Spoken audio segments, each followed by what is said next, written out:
أعوذ بالله من الشيطان الرجيم. بسم الله الرحمن الرحيم. ألف لام ميم. ذلك الكتاب لا ريب فيه هدى للمتقين الذين يؤمنون بالغيب ويقيمون الصلاة ومما رزقناهم ينفقون والذين يؤمنون بما أنزل إليك وما أنزل من قبلك وبالآخرة هم يوقنون أولئك على هدى من ربهم وأولئك هم المفلحون. إن الذين كفروا سواء عليهم أأنذرتهم أم لم تنذرهم لا يؤمنون. ختم الله على قلوبهم وعلى سمعهم وعلى أبصارهم غشاوة ولهم عذاب عظيم. ومن الناس من يقول آمنا بالله وباليوم الآخر وما هم بمؤمنين يخادعون الله والذين آمنوا وما يخدعون إلا أنفسهم وما يشعرون. في قلوبهم مرض فزادهم الله مرضا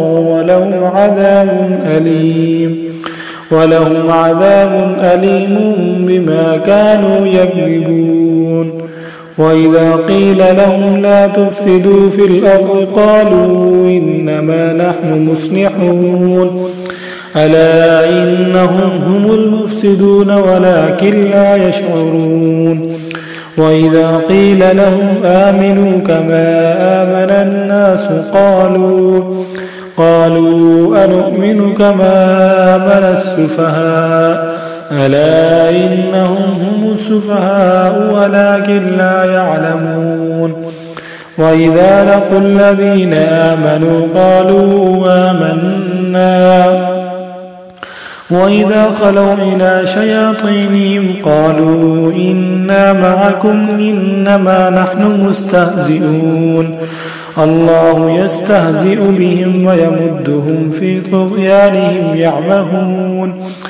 أولئك الذين اشتروا الضلالة بالهدى فما ربحت تجارتهم وما كانوا مهتدين. مثلهم كمثل الذي استوقد نارا فلما أضاءت ما حوله ذهب الله بنورهم وتركهم في ظلمات لا يبصرون. صم بكم عمي فهم لا يرجعون.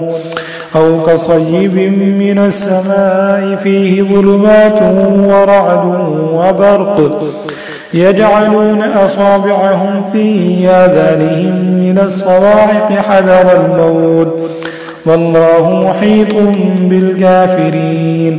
يكاد البرق يخطف أبصارهم كلما أضاء لهم مشوا فيه وإذا أظلم عليهم قاموا. ولو شاء الله لذهب بسمعهم وأبصارهم إن الله على كل شيء قدير. آمنت بالله صدق الله